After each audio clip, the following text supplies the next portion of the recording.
और जो भी करते हैं हमारे लिए अच्छा ही करते हैं।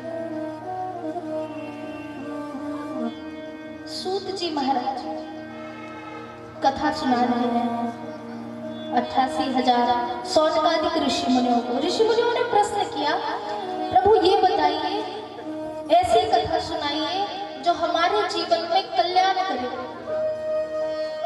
हमारे जीवन के लिए उचित हो, ऐसी कथा सुनाइए। सूत जी महाराज आज कथा सुना रहे हैं। कथा सुनाते हैं, प्रारंभ किया कथा सुनाना तो सबसे पहले श्रीमद् भागवत की महिमा की कथा सुनाई।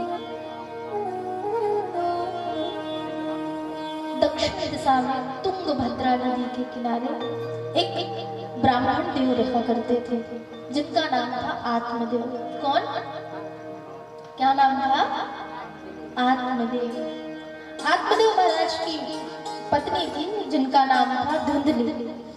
देखिए, कभी भी नाम जब रखते हैं ना तो अच्छा नाम रखिए, जिस नाम का अच्छा अर्थ निकले ऐसा नाम रखना चाहिए। जिस नाम का अर्थ ही अच्छा नहीं है फिर वो उसके जीवन में प्रभाव भी अच्छा नहीं दिखाएगा जिसका आप नाम रख रहे हो। धुंधली नाम था, जथा नाम तथा बोलना, झूठ बोलना, ऊंचे स्वर में बात करना। और पत्नी किसकी थी? ब्राह्मण देवता की। आत्मदेव महाराज के एक भी संतान नहीं थे और उम्र बीतती जा रही थी, महाराज वृद्ध होने वाले थे। एक दिन बड़े परेशान होकर के हुआ क्या, एक रस्सा लेकर के वन में निकल गए। क्योंकि होता है ना, जब पुत्र ना हो और आयु बढ़ती चली जाती है तो लोग कुछ ना कुछ कहते हैं, ताना देते हैं और कुछ भी बोलेंगे। तो वैसा ही हुआ करता था। आत्मदेव जी महाराज को बड़ा बुरा लगा तो एक दिन हाथ में रस्सी लेकर के निकल गए वन में कि अब इस जीवन का कोई अर्थ नहीं है, इसे आत्महत्या करनी चाहिए। निर्णय ले लिया। देखिए, जीवन में कितनी भी कठिन परिस्थिति क्यों ना आए, कितनी बड़ी सी बड़ी समस्या क्यों ना आए, सब करना, लेकिन ये आखिरी और अंतिम फैसला आप मत लेना। क्या? आत्महत्या का। बहुत बड़ा अपराध है, बहुत बड़ा। क्योंकि जो चीज आपकी है नहीं, जिसपे आपका कोई अधिकार नहीं है, उसके साथ आप ये फैसला कैसे ले सकते हैं बताइए? देखिए, एक कुम्हार मिट्टी के बर्तन बनाता है, वहीं पे बगल में एक लोहार लोहे का सामान बनाता है।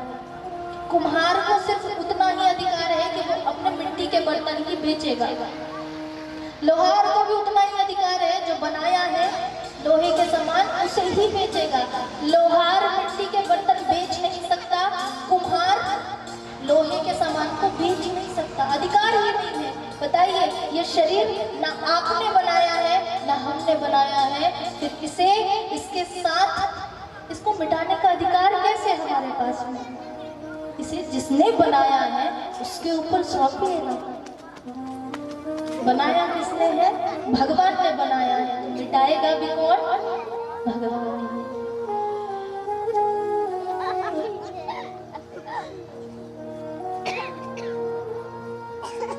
कितनी भी समस्या आ जाए, लेकिन ये फैसला मत लीजिएगा। आत्मदेव जी तो वही सोच करके निकले हैं महाराज, लेकिन हुआ क्या? कहते ना, जागो राखे साया मार सके ना कोई। अचानक उसी जंगल में एक संत जी मिल गए। संत जी ने देखा, अरे क्यों दुखी हो और ये क्या कर रहे हैं? आत्मदेव ने बताया, सारी कथा बता दी, मेरी एक भी संतान नहीं और मैं उसी कारण से दुखी हूँ और आज मैं अपने प्राणों को त्यागने वाला हूँ, प्राण त्याग दूंगा। संत जी ने कहा, ऐसा क्यों करते, कोई दूसरा उपाय कर लो। आत्मदेव जी ने कहा, आप तो बड़े साधु सन्यासी लगते हो, आप एक काम करो, आप मुझे कुछ ऐसा उपाय बताओ कि मेरा पुत्र हो जाए, मेरा संतान आ जाए, बस मैं इतना ही जानता हूँ। संत जी ने हाथ देखे, हस्तरेखा देखी, कहा, मैं आपको क्या बताऊं, इस जन्म में तो क्या, आपके 7 जन्मों तक आपके हस्तरेखा में कोई संतान है ही नहीं। आत्मदेव और बड़े दुखी हुए। महाराज होना क्या था, वो तो जिद ही पकड़ लेगा। आप जब तक मुझे उपाय नहीं बताएंगे कि मेरा पुत्र कैसा हो, संतान कैसा हो, तब तक मैं मानूंगा नहीं। और मैं फिर मैंने तो फैसला ले ही लिया है कि मैं आत्महत्या करने ही वाला हूँ। संत जी ने कहा देखो मैं थोड़ा कुछ उपाय कर सकता हूँ, लेकिन फुल गारंटी नहीं दे सकता कि इससे संतान हो ही जाएगा। एक प्रयास में एक फल दिया और देकर के कहा अपनी पत्नी को खिला देना। आए आत्मदेव जी, पत्नी को फल दिया। पत्नी इतनी दुष्टा, फल को ग्रहण ना करके किया क्या, वो फल को गाय को खिला दिया। अब महाराज गाय गर्भवती हो गई।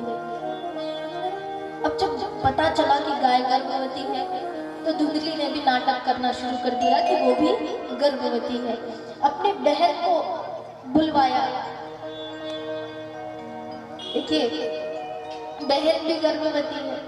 तो अब धुंधली ने सारी बातें बताया बहन मैं तो गर्भवती हूं नहीं, और गर्भवती होने का नाटक कर रही है।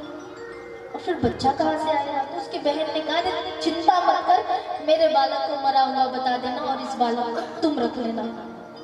हुआ वही महाराज। 9 महीने व्यतीत होने के बाद में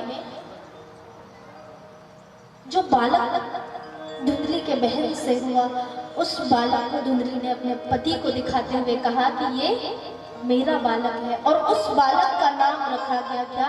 धुंधकारी। उधर जब गौ माता जो गर्भवती थी, उन्होंने भी एक बालक को जन्म दिया। किसे? बालक को। अब बताइए गौ माता बालक को जन्म देगी?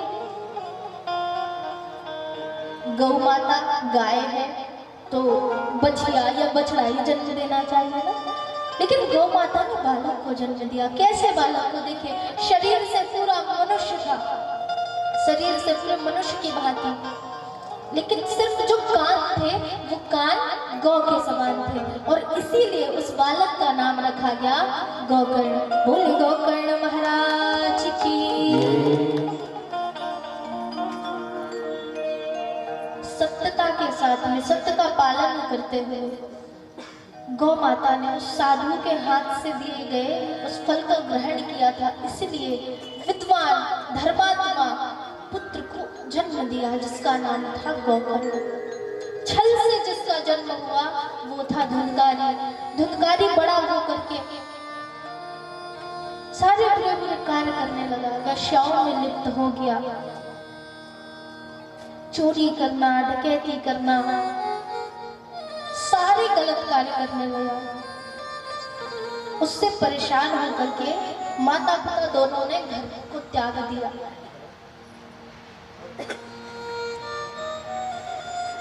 घर त्यागा महाराज। अब धुंधकारी जो वेश्याओं में लिप्त रहा करता था, वेश्याओं ने उसके सारे धन ले लिए और धुंधकारी को बांध करके मार दिया। धुंधकारी प्रेत योनि में गया, क्योंकि कहते हैं जो अपनी मौत नहीं मरता है वो प्रेत योनि में जाता है। जो आधी जिंदगी में खुद से आत्महत्या करते हैं, पानी में डूब जाते हैं, कूद करके कोई मरता है, तो ये सब प्रेत योनि में जाता है। तो धुंधकारी भी प्रेत योनि में था। एक दिन जोर जोर से रोने की आवाज आई। गौकर्ण जी ने सुना। माता पिता दोनों वन को चले गए थे, अपने अपने प्राणों को उन्होंने भी त्याग दिया। बचा कौन? केवल गौकर्ण बचा था भाई। रोज आवाज आने लगी अब तो। किसकी? धुंधकारी की। भाई मुझे बचा, भाई मुझे बचा। गौकर्ण जी ने सुना, एक दिन सुना, दूसरे दिन सुना, बातें करने लगे। कहा ये तो प्रेत बना है, इसे कैसे मुक्त किया जाए प्रेत योनियों से। गौकर्ण जी ने सूर्यदेव की आराधना की। सूर्यदेव जी आए, सूर्यदेव ने बताया श्रीमद् भागवत कथा का आप श्रवण पाठ कराइए। किसे? धुंधकारी को। और वही हुआ महाराज। गौकर्ण जी ने श्रीमद् भागवत कथा का आयोजन किया, जैसे आपने आयोजन किया है। पहले सबको निमंत्रण दिया होगा, साफ सफाई कराई जगह की, सारी व्यवस्था कराई, वैसे ही गौकर्ण जी ने कराई और कराने के बाद में श्रीमद् भागवत कथा का श्रवण पान कराना शुरू किया। ये आपने बांस में 7 नारियल बांध के रखे हैं ना, ये क्यों रखते हैं? और बांस में ही क्यों रखते? चाहते तो वो ग्रिल में भी रख सकते थे। बांस में इसलिए रखा गया क्योंकि बांस में छिद्र होते हैं, बीच से होल होता है। तो गोकर्ण महाराज जी ने जब कथा सुनाई तो उन्होंने भी बांस में 7 नारियल बांधे थे और उसी बांस के छिद्र में धुंधकारी हवे के रूप में आकर के वहां विराजमान हुआ, जो प्रेत योनि में था। और वहीं 7 दिन तक विराजमान होकर के कथा सुनी और कथा सुन करके प्रेत योनि से मुक्त हुआ। 7 दिन जैसे ही कथा समाप्त हुई, धुंधकारी पुनः अपने शरीर में आया और हुआ क्या जानते हैं? साक्षात भगवान आए अपना विमान लेकर के और धुंधकारी जो प्रेत बना था वो फिर से कथा के प्रभाव से अपने पूर्व शरीर में आया और फिर प्रभु के धाम पहुंचा।